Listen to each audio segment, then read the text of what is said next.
Hello, beautiful angels of the internet. I am coming at you this morning with a very special video. This is about the time where I sit down and I think about the year before and I start planning for next year. I wrote this list of how to kill it in 2024 and just some of the habits that I picked up this last year that I felt like were very helpful to me. But before, I do want to just remind you that for all of the month of December, I'm running a 10% sale off of all of my journals, my creativity workbook, my affirmation journals. So I will link that down below. I think they make really beautiful gifts, and even if it's just for yourself to start the new year off with a really beautiful journal that has positive messages in it, I think it can make all the difference. So yeah. One of the first tips that I want to share with you guys that I started implementing every morning when I wake up is you do a full body shake to music. And it actually is a full circuit sort of release for your nervous system. So wherever you are right now, let's do that together. And afterwards, I feel like it helps so much. So the first thing that I'm doing at the end of the year to inject some magic into my life is I'm doing 12 days of magic, and I will explain that to you guys because I think that it's a really beautiful way to end out the year and have beautiful energy going into the new year. And even if you don't believe in things like manifestation or, you know, the power of positive thought, I think that having these little rituals just injects so much fun. You know, it's the same with like vision boards. I know a lot of people don't believe in that, but I think that subconsciously doing these little things for yourself, it brings us back to when we're a child and play. So if you guys want to participate, the 12 days of magic is starting on the 20th. You write down 13 wishes on a piece of paper, probably at first, and then probably a second time on another piece of paper, so that you cut them up and then you fold them and you put them in a jar. And starting on the 20th, every single day, you take a wish out, you don't look at it, and you burn it. And it's a way of sort of releasing that wish into the universe. And on the last day, your last wish left, you open it. You have to look at it because that is the wish that you are responsible for. And I learned about this from TikTok. I'm not gonna lie, I didn't invent this, but I think it's such a beautiful sort of ritual to do and something you can do with your family and friends. And I think that there's very much like power in writing things down, which I'm going to get to later. But yeah, that last wish you're responsible for, and some might say, yeah, but what if I'm wishing for like something that I can't do myself? What if the last wish I open it and it's like, I want to, you know, I don't know, perform in front of hundreds of thousands of people, but I can't do it. So what I will say to you is when you write your wishes, write out things that are dreams of yours, but are also feasible. And I think that that's one of the issues that a lot of us make is when we're thinking about our dreams, we tend, I don't want to say to go too big, but I think like if we want to achieve something in the next year, we can think of dreams in terms of things that are like big deals for us, but also stepping stones. You know, I think there's a difference between like what we can do in a year and what we can do in 5 years. And what you do in a year will lead you to what you can do in 5 years. So if you guys want to participate with that, I'm going to be doing that starting the 20th. I'm going to be in Florida. So hopefully I can get some of my family to get on board for that. So that is one of the ways that I am ending the year. Something that I was really working through this last year was finding ways to feel good on a regular basis and focusing more on feeling good daily over attachment to outcomes.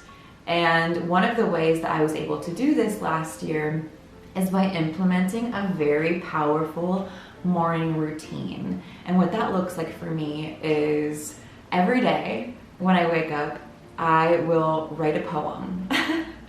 So I started doing this because I wanted to start my day, instead of consuming, content, instead create content. And I think that first gest of creating, whether for you maybe that would be like making a painting or writing in your journal, whatever it may be, playing a chord on your piano, I think that first gest of creating instead of consuming really sets off your whole day. So I started writing every day a poem, and the idea was that these texts would have to bring me up. So basically these poems are very encouraging, and I did this every day, and by the end of the year I found myself with like my second poetry book. I put out my first poetry book a few years ago. Very different vibe. I wrote it like at the end of high school, beginning of college, during darker times.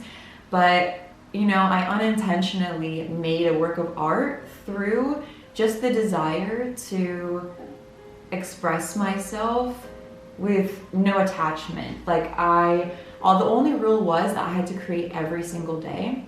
So I think that something that you guys could implement if you like this idea is by creating systems instead of attachment to outcomes. For example, every day I wake up, I write in my poetry journal, and I know I'm gonna do that every day. So even if I don't have anything inspired to write, I can just write like the same line over and over and over again. I think that knowing that I have that gives me a sense of structure that I think a lot of us sort of miss as creatives, especially as somebody who works from home. I work from home now, and it's been a really big blessing this year. So creating morning routines that you can stick to. So after I write in my journal, I do a meditation yoga every day, and it lasts like 10 minutes. This is something that you can do very quickly. I used to go to yoga classes, but it started becoming really expensive, so I just memorized a few poses. And what I'll do is I'll do those poses. Well, I'll start and I'll say, I'm now entering into a conversation between myself and my angels, my guides, God, whatever. And I will do my hum, and then I will go into a yoga pose, and then I will lay on my back and I will say positive affirmations. Which reminds me of an affirmation I wanted to share with you guys this morning, because I think that at the end of the year, a lot of us are faced with a lot of money issues, whether that's taxes, whether that's buying gifts for your family for Christmas. So I thought that I would share a money affirmation with you guys, which is, I'm so grateful now that money flows to me with ease. And I think that whenever you can express gratitude, that's when you are leveling up your frequency and inviting more of that in. It's like, for example, if you had a friend and you're always complaining to that friend, like, oh, like, we don't hang out anymore, you're sort of pushing that person away. It's like when you chase a dog, the dog runs away, but then when you run away from the dog, they chase you. And I think it's the same around anything that you want to attract in your life. For example, if you're telling money, like, I'm so grateful that I'm so abundant, I always have more than what I need, then it's like, oh, she's grateful, she's not complaining. And so, yeah, I think that that's also something that I tried to remember this year, is not only have your morning routines, but also affirm yourself every morning. I'm thankful for my hands, I'm thankful for my feet, I'm thankful for my eyesight, I'm thankful for all the people that I haven't met yet that I will love. Another thing that I always say during my morning affirmations is, today I will receive a gift, whether that's a cup of coffee, whether that's an opportunity. And I say it like, today I'm gonna receive a gift, I wonder what you guys are gonna bring me. And I say it in like a very playful, fun way. And I always receive a gift, whether that is someone in my DMs being like, oh, do you wanna do this opportunity? Or somebody being like, ah, I made this and I thought of you, even a compliment. And I think what's really interesting about that is, at the end of the day, you think to yourself, what was my gift? And you find yourself searching for the things you were given in the day. And sometimes you have to search and you're like, what was my gift today? what's my gift? I didn't get a gift. And then you're like, oh yeah, I got a really beautiful compliment. What a gift. And again, you are attracting more of that into your life. Another thing that I do want to say has really helped me in the mornings, because I truly believe that the mornings are how you set your day off right, is lists. I am a list. I am a bitch with a list. What I actually realized this last year is we can do less in a day than we think we can, and we can do more than a year than we think we can. And so I found myself at the beginning of the year making these massive lists every day. And at the end of the day, I'd be kind of down on myself, like, girl, you only got half that list done. But of course I only got half the list done because my list was like 20 things long. So I really tried to pay attention, like on a good day, what could I get done? And on a good day, I could get 4 main tasks done. So that whether that is doing art prints, filming this YouTube video is a task, painting, recording music, I get 4 of those. So it really forces you as well to prioritize what are the important things. And after that task list is done, it'll be a full day. And I tell myself, like, when the day is done, like, girl, you can binge TikTok, you can do whatever you want, as long as that 4 things on the list are done. As well as another thing that I do want to add to that has helped me a lot this last year has been weekly check-ins. This is important. My weekly check-ins are where I sort of see what worked that week, who brought me joy, what brought me joy, who was sucking my energy, when did I have the most fun? Because when you can know when you're having the most fun, that's when you know you're connected to your higher path. Because I think that we always in life learn to quantify success by outcomes, but in reality, I think that we know we're on the right path when we're excited. And I always go back to that. I'm like, when did you feel excited? That's a nudge in the right direction. So I would really encourage you to do a weekly check-in with yourself. So some of the questions you could ask is, what was the highlight of my week? What was the low light of my week? What did I do this week professionally? Who did I see? How did that make me feel? What am I looking forward to next week? What were some self-help habits that I did last week that I really liked? And what can I do today? So say you did it on a Sunday. What can I do today to ensure that next week will be successful for me? And I think that brings me to the next point, which is how you define success. Lately I sat down and I asked myself, like, what does success look like for you? And I realized that to me, success is freedom. My dream for my whole life is to be free, not necessarily rich but in money, but rich in freedom. I want to be able to wake up and create my art and connect to others and not feel the pressures of society. And that is truly being rich to me. But I think that the problem is a lot of us don't sit down and take the time to really define what our rich life looks like, And yeah, so I would really encourage you guys to do that as well. Like, what does that look like to you? Oh, I need to make sure this is still recording. Yes, you're in business. She's still recording. My camera has not done me dirty. Speaking of doing me dirty, segue, I think something that I really learned this last year, which was a big lesson for me, was about tower moments, was about when things in my life didn't work out the way that I wanted them to. Whether that could be, like, I literally in 1 week this last year broke my camera, my phone, had like the highest taxes, like all of this in 1 week, where I was like, what, I literally can't catch a break. And I think oftentimes what happens is, as humans, we become reactionary instead of trying to cultivate that inner peace. God, this sounds so cringy, but like that inner peace within yourself, so that no matter what circumstance, you have a baseline of like, my peace is not going to be affected. And I think this was huge for me this last year because, you know, especially as somebody who is self-employed, things can go up and down, but I really need to ask myself, what are the structures that I need to put into place so that no matter what, I'm going to be okay? And what I realized was having that inner dialogue with myself, that spirituality, that baseline of like meditating every day, doing affirmations, having my list. Those were the structures that I needed so that if shit hit the fan, I was going to come out and be okay. And also reframing my perspective around that and realizing that every obstacle in our life, I believe we draw to ourselves to either learn a lesson or to grow, or both. I think that the hard lesson in life is that the way that we grow isn't by being comfortable. The way that we grow is through adversity. And I think that that's a tough pill to swallow because we're like, why me? Like, this year was so many bad things happen, blah, blah, blah.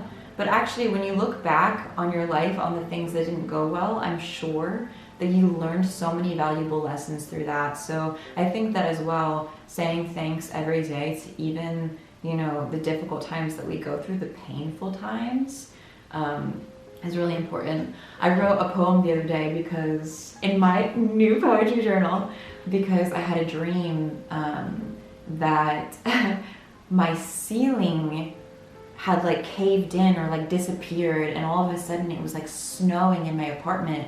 But of course, like, I felt like it was real in my dream, and so I was freaking out, and I was like, what the fuck am I gonna do? I think this was also triggered by the fact that I bought this apartment this year. I did have a lot of issues with renovations that, you know, helped me grow a lot. Recently I noticed a new crack in my ceiling, and I'm like, it's all gonna work out. But anyway, in the dream, when I was crying, and I was like, you know, am I in a cloud? What am I gonna do? Am I dying? And I heard this voice in my dream just say, let go. And the snow started filling my apartment and covering my shoes and my mirror and attaching itself to my eyelashes. And I just lay down on my bedroom floor and started doing snow angels.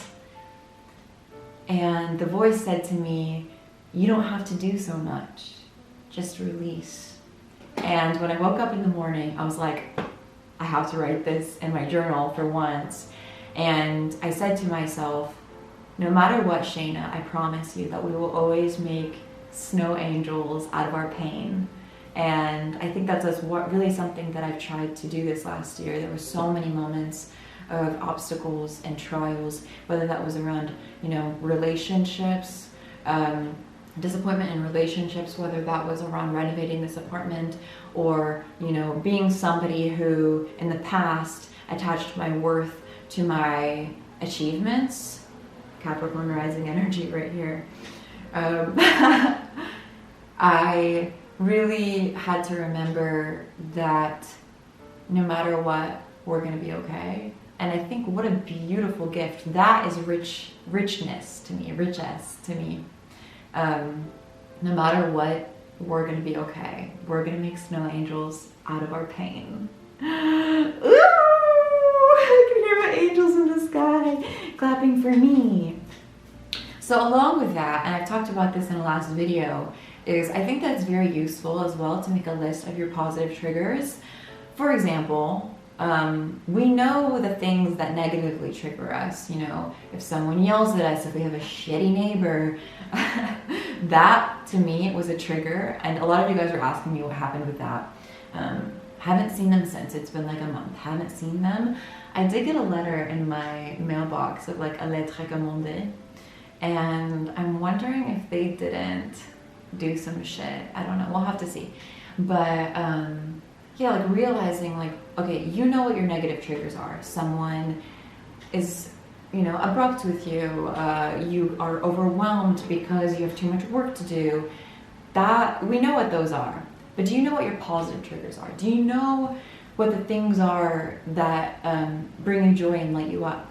I know for me, my wiggles make me feel very good, as well as glitter on my eyelids make me feel very good. Getting dressed up can make or break my day. You know, putting on music, doing my morning writing, those are my positive triggers. And so knowing what those are, I can, before anything goes wrong on my day, already put myself on the right path to feeling good. And I think that we pay a lot of attention to, in the end, our successes, but in reality, you know, how we attract more isn't necessarily like by what we think, but how we feel. How you feel is the most important thing. When you walk into the room with somebody who has a way of brightening you up by their energy, it's not so much what they say, but it's how they are. And I was talking to somebody the other day, and I said, the most important thing for me in interactions that I have with people is I want them to feel like when they leave an interaction with me, that I was able to bring out the best in them. And I think that, you know, any relationship that you have in your life, are you bringing out the best in each other? Or are you bringing out the worst in each other? That's a hard question to ask yourself. And I'm not saying it's our responsibility to like fix people, you know, definitely not. But I think that if you can enter a room with even 10% higher energy than there was there when you first arrived, that's a beautiful way, I think, to have a positive impact on people's life. An affirmation that I say around that is, I am energetically attractive. I'm energetically attractive. Woo, I'm just like chattery today. The last thing that I really want to touch on, which has been a big lesson for me this last year and that I'm going to take into 2024, is consistency over perfection. I think that a lot of times in life, and I've known a lot of people personally, and I've been that person from time to time, that doesn't put things out there because I'm waiting for a better version of it, you know? You, for example, if you do music, like, oh, I'm gonna change the sound of the synth like 10 times before you put it out. And it's like, I think that, again, we have to create structures and sort of a calendar for ourselves instead of focusing so much on the final outcome. So asking yourself, what is something that I can, you know, realistically do? For me, how many YouTube videos can I post in a month that I am happy about and that I can be consistent with? For me, these last few months it's been like 2 to 3, and now I feel like that I'm settled in my apartment, it can be 4 again. Same around Instagram or TikTok. You know, a lot of the people that you see that have success around their art and their creativity, there are probably a million shitty paintings that they've done before, you know, their one amazing painting that really resonated with you gets to your eyes on the feed of Instagram or whatever. There's probably on YouTube many videos that somebody's made before one of theirs get recommended to you on the For You page. And I think that we have this idea around creativity and art that everything that we have to do has to be formidable. That's my little French English connection of the day, because in French you'd say formidable. When in reality, I think that we need to create an approach to art, or at least this is something that I've thought about this last year, that is instead process-based and more like, I'm an artist, I create like I breathe. I eat 3 meals a day. So just like I eat 3 meals a day, I maybe post on YouTube once a week. Or I think that we need to sort of unromanticize creating and putting things out there in the world like we do around systems in our life that are just normal. Like, it's normal for me to share on Instagram at this point. It's normal for me to share on YouTube because I've created a system that works for me. And I think by doing that, you're also taking the pressure off, man. You know, I think that our ego wants to attach this pressure. You know, say growing up you're always an amazing singer and you finally decide like, okay, I'm going to start doing music. But you never really get around to releasing that song because you're like, well, I just want it to be perfect. And perfectionism can really be the thief of creativity and connecting to other people, you know? When I watch people online, I'm not looking for a perfect person, I'm looking for authenticity. You know, I think about myself, there's this book that I want to write this last year, and you know, in my head it's sort of like this colossal project because, you know, I have all these ideas around it, but I keep reminding myself like that book that you want to write is an abstraction, you know? Like, write the book that you can write today, you know, and that is going to be the gift, you know? So I think detaching from outcomes and reminding ourselves that every time you stop yourself because you're waiting to make something even better, you're robbing yourself of connection to other people, you know? Like, tomorrow is not promised. So don't wait. Start now with the energy you have now. You know, I will use for an example myself with music. When I first decided that I wanted to make an EP, I put it out in 2022, so last year. I hadn't sang in years, like literally years, but I just had this desire to find a new medium for my expression. So I learned as I went, and that first project, if I didn't have that first project, I wouldn't have connected to people who I'm working with on this new project, and I wouldn't have, you know, grown as a singer. Like now I feel like my voice has gotten so much better, but it wouldn't have had I not just started where I was. So I think it's important as well to take your dreams seriously, to show up as if it's a job and be really honest with yourself. What are the 4 most important things for me to do today? Where do I want to go? Who do I want to be? And I just always want you to remember that failure is not showing up and it not going how you wanted it to go. Failure is not showing up at all. Failure is quitting. Failure is saying, I give up. You know, at least that's failure to me. I think that as long as you're consistent and you keep showing up, you're winning. Maybe you don't have the result that you want today, but in 2 years' time, you're gonna get there.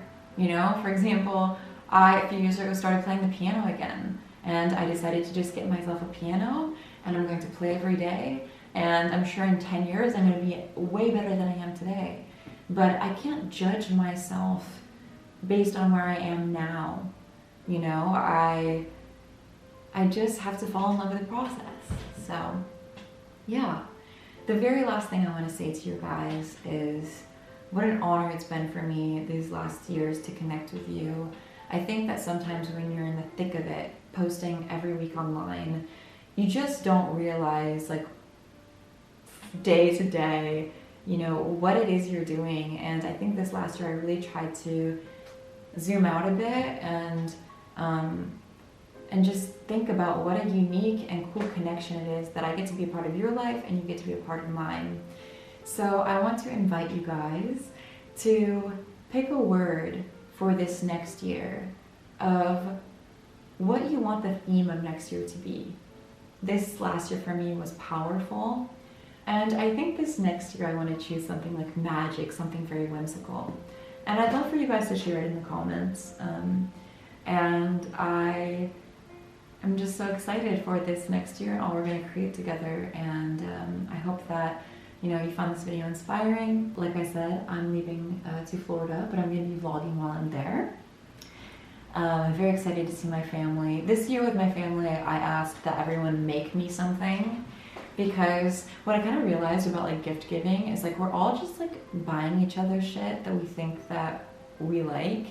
But I just know, I think the older that I get, the more valuable it is, like things that people really put their soul into. So I'm excited about that. I asked my mom to paint me a piano, because she paints as well. Hold on, I'll show you guys the painting she made.